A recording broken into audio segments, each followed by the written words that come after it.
Welcome to episode 3 of the Strong Couples Blueprint podcast. Today we are celebrating 4 years of G&M, and for everyone listening, we have matched for the occasion. I come out in this and make them match me after. Just saying, I'm the trendsetter, make them follow through. Mm-hmm. And you realise I'm never going to do an introduction to the podcast because I can't even say our podcast's name. I don't think. What's our podcast name? I don't know. What's the podcast called, George? It's the Strong Couples Blueprints podcast. I put too many S's, isn't it? Blueprint podcast. That's what Meg takes the lead. But yeah, so we've just hit 4 years of G&M coaching. G&M fitness, then into G&M coaching. Yeah. And that is what today's episode is going to be about. We're going to talk about some wins, talk about some losses, talk about kind of some ideas and different changes that we made kind of throughout. And we'll see where we end up. Yeah. How do you feel the journey's gone?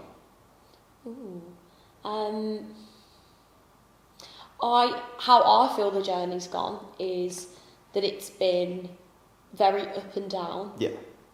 Whereas I think that a lot of people listening or watching will just see it as G&M have just had this like incline to where we're at now.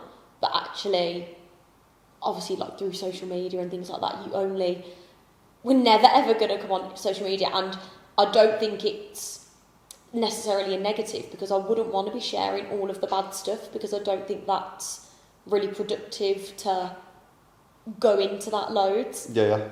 But there has definitely been some moments where we've been like, are we doing the right thing? Yeah.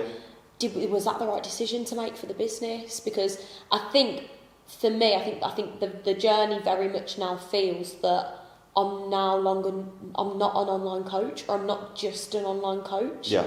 Like, we are CEOs, we're CFOs, we're mentors to our coaches. That's what my car insurance knows me as. Anyway, get it down a little bit rather than saying PT.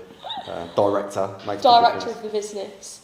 But like social media manager, content manager, like marketing manager, like there's so much that goes on to own and manage your own business. The coaching side becomes the really, really easy, straightforward. Oh my God, when I wake up on a day and I'm like, it's just a check-in day today, all I've got to do is my online clients. Like, that is a dream, absolute dream. It's the other stuff that I feel like people don't see that has probably been the most testing. Yes. Like, if we had just, say for example, G&M had existed and we were just coaches for them, easiest job in the world. And most rewarding job in the world. With everything we've got into place now. With the app and everything like that, because it just allows you to coach and do what you're good at. Yeah. And I think that's a good thing to say for like new people maybe coming into the industry and doing exactly what we do, is every single coach is overcoming business problems and battles. It's not a plain sailing. It might look like that through social media, and coaches will make it look even more like that through social media, because you can help in terms of driving more sales. So you'll see people with the old, only got 2 spaces left, doing 50 check-ins today, and a lot of it can be kind of lies kind of coming through, and it can put people in the situation where they're thinking, you know what, I'm inadequate at what I'm currently doing. So I think it is important that we do kind of address the fact that it hasn't been plain sailing from the start to the finish. It's been years after years of changing direction, little choices, wrong choices, right choices, to then allow us to kind of build to where we are now. And we will analyse this current situation in probably about 6 months, years time, and go, we could have done that better. We could do this a little bit differently. And it is a constant kind of... It's constant. Yeah, constant kind of like especially battle. When you're the business partner. Absolute dream.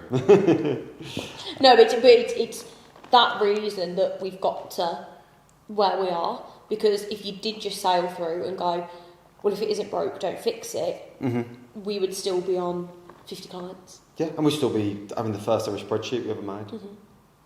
Where when we look at the support in which we give now compared to the start, like, we get a lot of people now.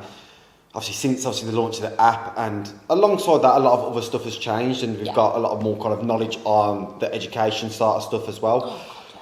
But they come back onto us after a year, they go, oh my God, this is amazing. Like, they loved it 3 years ago, which was a 12-week challenge where they got their document and they maybe had to find the exercise through a link. When took them out of the document to YouTube, then they had to go back into the document. And maybe it wasn't even a shared document, they couldn't even kind of edit it, like there was a lot of stuff. that was causing maybe too much friction for the client to get the best results they could, even though the store was. Yeah. Now when we had a client, literally she's starting on Monday, so sent all of her stuff over on Friday because we like to give them the weekend to ask any questions, feel really confident in the programme. And she was last on just before she got pregnant, and she did really, really well. I think she did about 6 months with us, absolutely loved it. She never had a bad word to say about the programme or anything like that. She's then obviously more recently come into G&M again after giving birth, wanting to like feel her best self again. So we've set her up, and literally like the message from her on the app this morning was like, she was like in shock. Yeah. She was like, wow. She was like, I thought it was good before. She was like, my mind has been blown at like how professional and how supportive the app already feels. And she's not even doing a check-in or completing a workout. Like she's just let alone away. The actual coaching starts to happen. Yeah. I think that's probably the biggest change we've made over the past, say, 6 months. We've spent a lot more time and effort. Like, we always putting time, money and effort into knowledge, new courses, learning more. Constant. But now we've actually thought, the platform in which we coach people on, that is a big part of the whole process as well. Because it can just... has to be user-friendly. Yeah, immensely put people in the right place. If they see it as a really kind of professional kind of decision they're making, it's got to be a professional app in which they're using the service, and that follows. And I feel we'll see a transition now over the next 6 months, a year, in terms of the results we get will be even better. Yeah. In the same time period, because we've got people boxed into an absolute corner now. It's like, you've got to do it. Because what we use now finally reflects our level of coaching, because the support has always been there, the correct information given out to the clients has always been there, but now it is just so much more easily absorbed by them because it's all in one place. They're getting reminders and notifications through to them every day to keep them accountable, as well as the really personal check-ins and amendments to their plan. Like, it just all now clicks. Yeah. But I think we've had an abundance of kind of like new followers come in over, I'd say, the past few months. So you could look in at us and be like, wow, like they've got their shit together. But the journey for us to get to here has been... And there's still a lot of things we class maybe as mistakes now and things to get through. But what we'll do then is, what advice, because obviously we get this a lot as well, we get a lot of young coaches, young PTs, a lot of our clients are now becoming PTs and coaches. What bit of advice would you give them? Starting in, how would you start? Because obviously their platform now isn't kind of the same as what we started as. The whole idea of obviously the fitness and kind of coaching journey is that we've paved the way, that someone else beyond can do it a little bit quicker and get themselves if they're like copying our journey, and vice versa, the people who did it before us, we've got there a little bit quicker because they started the process, they created online coaching. Number one, if you haven't already had one, get a coach. Yes. No, even if there isn't a specific goal that you want to achieve, you need to know what it feels like to be coached, because that makes you a much better coach. Like I think we probably only had one for maybe 6 months, a year. Oh yeah. But then since then we've used other forms of coaching as well. We've never not had a coach or a mentor, but in terms of like an actual physical online body transformation coach, like we both did that for the experience of getting coached and knowing what that feedback feels like, knowing what it feels like to receive that message after you've had a bit of a poor week, or a week that you don't feel like completely happy with, or a week where you're flying. How does that feel to receive that feedback from an actual coach? And knowing when I'd start to become uncoachable, so then I could see how my clients could eventually maybe start to become uncoachable. So what can then I put in place to kind of help them stay coachable? And I think you only really see that as the client's perspective as the same as being the coach's perspective. So I do think that is a real big part. I think it's huge. I think it's probably one of the biggest steps that people skip. Because I think there's a real pride thing of being a coach and having a coach. Because I think people kind of assume, well, I'm a coach, so I should know what I'm doing, but it's a whole different kettle of fish. Like, obviously, it's not to say that we can't coach ourselves, because we do now, and very strongly. We are very, I think we're good coaches of ourselves. We can adhere to the plans that we set ourselves, and there's not an adherence problem, there's not a motivation problem. But I think it's one of the biggest improvements you can make as a coach to get coached by someone and just I think sit on the other side of it. A big part of that as well is like, it never used to be like this. It wasn't online coaching. You weren't kind of coaching on your own. You used to go start PT in the gym, and there'll be about 10 other PTs around you who you could all look at and go, oh, I like how they do that, I like how they don't do that, and you'd be able to build your own kind of toolkit based on all that stuff. Now, you don't say that. As just an online coach, you might not see anyone else's work, and you see no other different ideas, them little small things that you could do that were different. All you see, the coaching platform they use. Yeah. Literally all you see is their before and afters. You don't know how they got that client from A to B. Yeah. There's no one shares that because they don't want other people to copy or, you know. But then when they're being coached by them, they're paying for your services. It's the most, because you're kind of getting two birds with one stone. You're probably going to get in the best shape of your life because you're being accountable and you're being coached by someone. And then you're also going to learn all of their kind of coaching strategies. And that, you've just touched on a really good point there, like being in the best shape of your life. You've got to walk the walk. Yeah. Whatever you can't that just be someone as well. Oh God, it's not about having a six pack. It's not about, you know, showcasing your abs at all times. It's that doesn't necessarily mean that someone's a good coach. There's 1,000 coaches on Instagram that have abs that don't have a clue how to coach someone through a bad week. Yeah. But I think the main thing is that your niche should make sure you are walking that walk. Yeah. So for us, we're lifestyle coaches. Yeah. So we still go out for meals, we still have drinks, we work them into our diet because that is the clients that we want to work with, and also like very busy professionals. Yeah. We're super busy.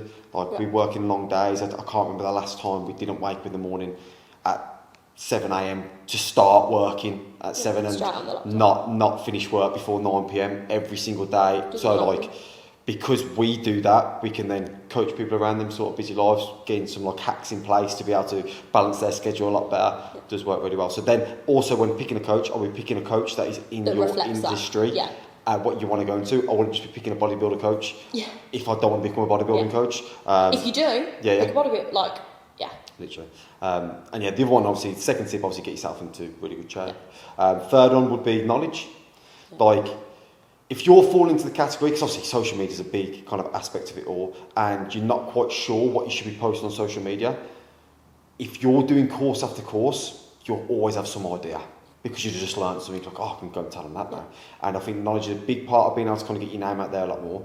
And then it also just gives you so many tools to be able to work with a large range of clients and also keep them going through multiple journeys. Yeah. There isn't just, I'm a one-trick pony, I can get someone £10 down, but actually no, I can teach them how to get someone £10 down, how to keep the weight off, how to build muscles in certain areas, and then be able to kind of repeat this process as much as needed, or go down any other aspect. So I think knowledge is another big part. And I'd put that a lot further past than your level 3 PT. Yeah. Personally, if I was just going to get a coach, I couldn't care less if level 3 PT'd. It's the most pointless qualification. Because it's awful. It doesn't... The research is about 30 years outdated. Yes. If anything, it can put people down like the wrong path. Yeah. That doesn't mean don't do it, because obviously it doesn't mean don't get qualified, because if you want to PT in person, you have to have it. Yeah. But you can online coach without it. But I wouldn't do it without it unless you've done so many other courses. Yeah. There's other courses better. Don't just be getting your knowledge from Instagram. Yeah. You do need to have some form of course that is accredited, that is in the niche that you want to then coach in. Yeah, massively. I think they're probably the three biggest things to start you off. Yeah. Then obviously our journey has changed over like the past probably year, when now we've had to learn a lot more about business and structure that, where then that's when we swapped from having like fitness-based coaches to now to actual mentors, because the business aspect of it becomes harder than the actual coaching aspect of it. Oh my God. So that is what we then kind of shifted that curve there. And obviously, if anyone listening to this ever needs kind of any help and support and point in the right direction, drop us a message and we will kind of help. Yeah, I think that's why we've touched on it, because we do get loads of messages from people like heading into the coaching industry. So, if you do ever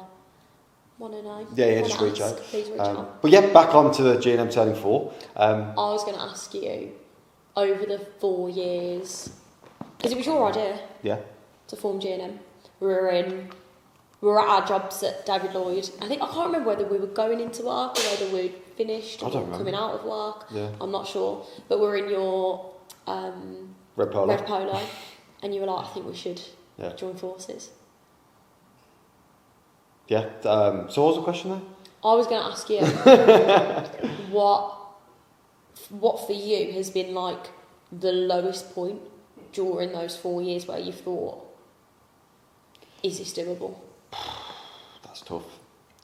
There's been a lot of moments of self-doubt, definitely, especially in the early stages of more the worry of, are we helping people enough? Yeah. More so than anything else. Like, we are so heavily critical of our own work, and we're like, if there was another way on the planet to be able to help someone a little bit quicker, I think we'd have thought of it, or seen it, or adapted to it, because we do go through processes and a lot of going, this ain't good enough. Yeah. We need to do better. And but then we never have that feedback from a client. No. But I think that's why we've never had that feedback, because every single time we come to a point and we make a little bit of a change, like, what can we do different to kind of help more people?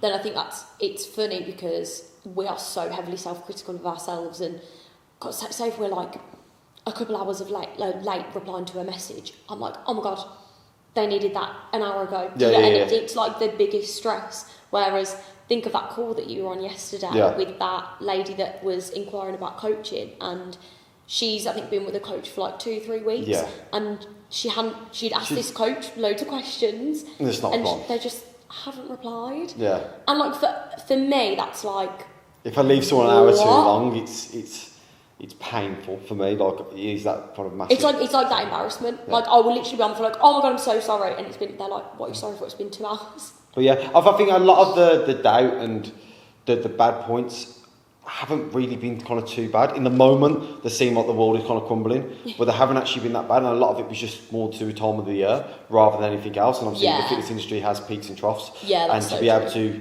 get used to the trends. Like, our first proper year was COVID, so we could never take that as a real year. So what was never a true reflection. It was never a true reflection because everyone was off work anyway. Like, the September rush didn't happen, or the January rush wasn't the same because gyms weren't open. Like, but May, we had one of our like busiest months because I think we'd all gone like back into lockdown, and everyone was laid back out. Like, yeah. It was really weird. So we could never take that as a good judgment call of how it's all going. So it's been actually the years after that, you have to do years back to back to really be able to kind of map out exactly where the business should be going, and then be able to really analyse exactly where you are going right or wrong. And that's another part of it. It's like, you've got to have your numbers. You've got to know exactly how many people are coming through the front door, how many people are kind of leaving, why they're leaving, and what process in the journey, how long are you keeping clients on for. There's so much that you need to track to stop the self-doubt. And it's like, no, this is just it now. Brilliant. We've had them on for 6 months. We've gone to exactly where they want to be. Yeah. We have done our job. Now they move on. Now we get the next person in because of it. And like, we've got a little bit more space. We can coach someone else then. 1,000%.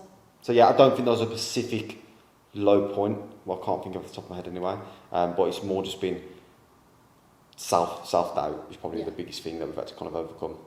So let's go on to a few wins. And what we're going to do, we're going to talk through the journey and highlight them. So obviously the first biggest win, what you did go on to, obviously we decided to join together. Yeah. The first way we did that, obviously we both had our own individual clients who were face-to-face. In person. Yeah, face-to-face meeting, and we decided to create a challenge. And all that was everyone had to kind of pay to enter, and we created a prize fund. I think it was like £20 in each, just as like a motivational thing for our clients, and they just wanted to get involved. So I've got this chance of winning some money at the end, and I think we might have had like a £360.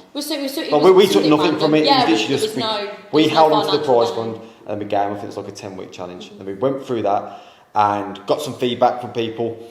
And what the biggest one was is like, we'd like. Some people just entered who weren't our clients as well, and they're like, we'd want some kind of more support through it. So then, the first one we're doing was called Fit in 50. Fit in 50. Fit in 50, what was a 50-day challenge leading up until Christmas, where I think all the workouts were like circuit-based as well.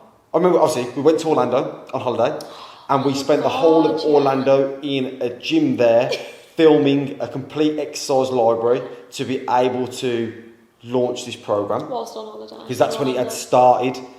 So we had to do that. The workouts we wrote out was just on a numbers document that got sent over. Their macros just on a numbers document.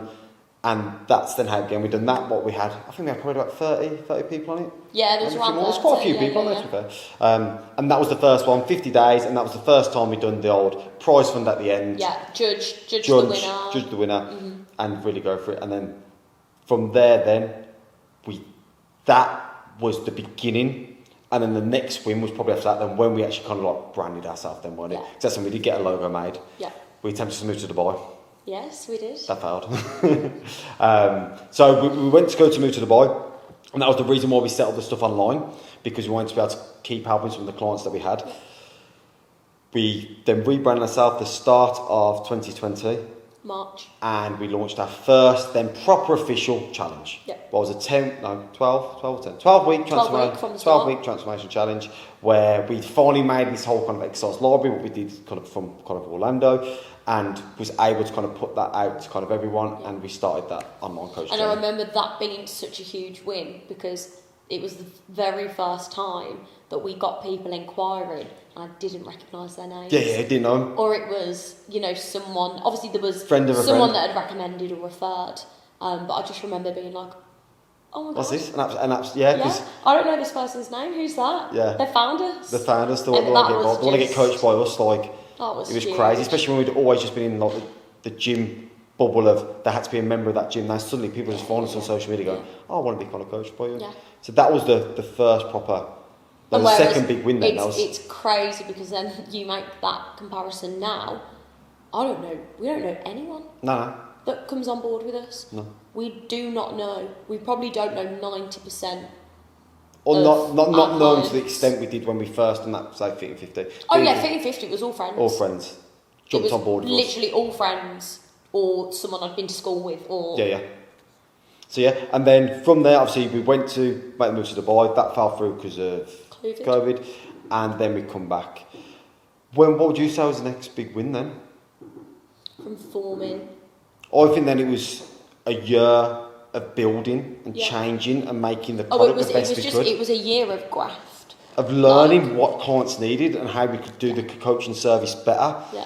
Because every single time people come to in, we took a lot of feedback on board. What could we do better? Yeah, we used to give, when people came to the end of their 12 weeks, we used to give like a massive feedback form of how can we improve our coaching. Yeah. So I'd say, like, even in the early days as new coaches, we wanted to get critiqued because we were always striving to be the best coaches, because again, the end goal has never changed. It's, I want to help as many people the correct way, in the right way.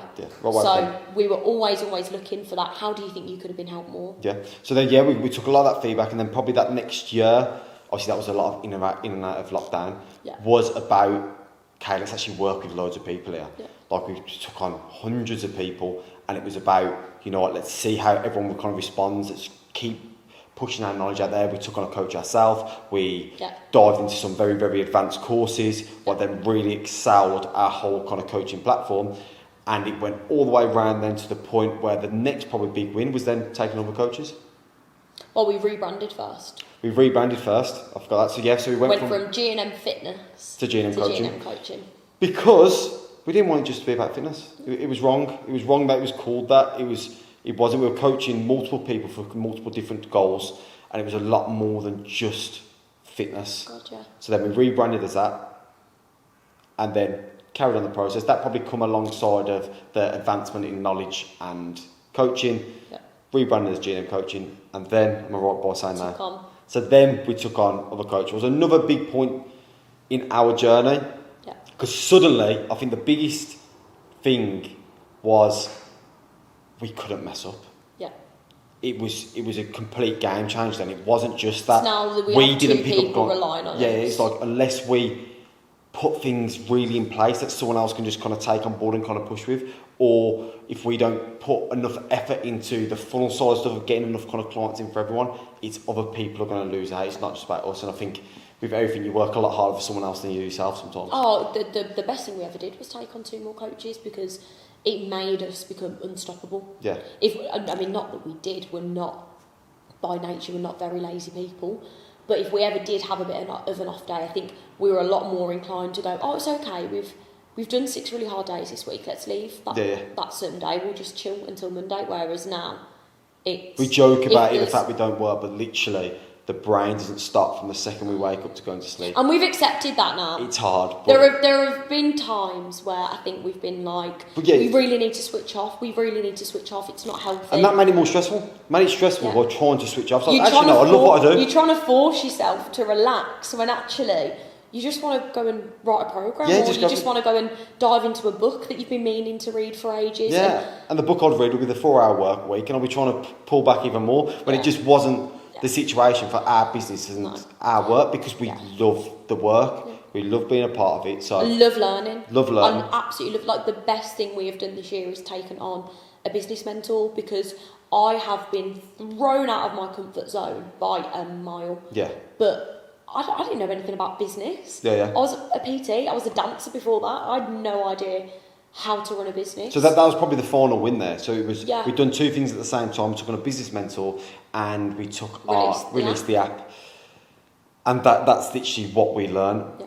It was the insides out of like actually how to properly run a business, what we should be doing, how to keep on top of people, how to manage people. Not that we were doing a bad job of it before, but it's just actually putting the tools into place so that you can grow by 20% and not get stressed and not break. Because that's the whole thing. They say each time you triple your business should break. But so it's putting the things into place. It wasn't, and we wasn't tripling to break. It was an extra few. It was like, we're overwhelmed again. Yeah. When now, because there's stuff in place, it will break when we have 3 times the amount of clients. Yeah. But we'll be ready for it, and we'll be able to make the things and put the things in place to kind of keep changing. So then that was probably a really big win. Obviously, the app has been huge. Has been amazing. Absolutely huge. It's done the job it literally was meant to do. It's made us. It's been able to separate us from other online coaches who just kind of dabble in it as a little bit of kind of a side job, and actually put us on a pedestal of like, no, this is what we do full time. This is where the work actually happens. In terms of the coaching, that's the easy part. That's keeping people ticking over. I could do that every single day. Oh, we love it. Non-stop, 10 hours a day, and it wouldn't even kind of slow me down. But the other side of it, of really making kind of the business work and that work, has been probably the massive win and the biggest out of our comfort zone it's ever been. It's because that's been the biggest barrier for us to overcome. Yeah. And I think that is when people might misunderstand comfort zones. Like, we could have seen it as we were already out of our comfort zone by working every single day, working super, super hard, but actually we were comfortable doing that. The scary bit was literally opening our business up to someone else and going, what are we doing wrong? Yeah. Analyse us. Have a look at social media. Like, let us know what gaps we're doing so wrong, and we've got to do exactly the same. Obviously, end of the month, like you do over and over again. Go, okay, this is what we've done this month. Yeah. What did we do wrong? What can we improve on? Let's go again. And I think it takes a while to put yourself in a position where you are willing to do that. I don't think that happens straight away, but. We looked into. It's funny because we looked into business mentors probably a year before we actually signed up with one. Yeah. And we weren't ready. Nah. We weren't ready to have someone tell us you're doing that wrong. Neither of us were in the right mindset for it. No. Compared to now, I'll take any help and support again. Yeah, it's funny. So they're probably the biggest wins for us. Now, obviously, it's the next stages. Where do you want to take it? Global, baby. Global. Already global? No, we are already global in terms of we've got clients we've had them in Australia, in New York, Nevada, Spain, Sweden, Egypt, Dubai. Dubai's are really big. Yeah. I think the biggest thing that I want to go next, I want to work with more people. Yeah. That is, I think, easier said than done. Obviously, you've got to keep expanding. You've got to get so much better at marketing just so I can help more people. Yeah. So it's not just about the help. I've got to learn some new things to be able to then kind of help more people. And I want to be able to kind of keep expanding that and be able to keep influencing more people so there's more correct knowledge going out there. So it might just be that we're coaching one person, but hopefully her sister, friend, mum has now got some better advice because she's then passed it on and gone, oh no, well, I got told I was allowed to eat bread. Yeah. Brilliant. We've done something right there. So it is just about keep expanding, keep helping as many people the right way. And like on that note, it's the next generation. Yes. So I think for us, like 80% of our clientele are parents. Yes. If we can impart some of that wisdom and the correct relationship with food and exercise, that's then being passed down to their kids. Happy days. we've done our job. At least we can be breaking the mould on childhood obesity and stuff like that. So. Absolutely, because it's a huge problem. So yeah, we'll keep going, we'll keep working, we'll be keeping on taking on any form of kind of criticism or like feedback or even just good points, because we do, obviously you're always going to touch on kind of criticism, like areas to improve more so than stuff that you're doing really well, and it's also looking at stuff we're doing really well and go, let's do that even more. But we will keep doing that and keep pushing in the right direction. But yeah, 4 years in, we have no plans to slow down or stop. We are just getting started. Like this has been, on the grand scheme of things, this is like the warm-up phase. This is your first series of a 9-series documentary. Yeah. We haven't even got to the Christmas specials. Like it's all coming through. Happy 4 years to us. And on that note, the next 2 episodes are going to be with Coach Tom and Coach Ava and have an insight into their journey and how they've come to start working with G&M.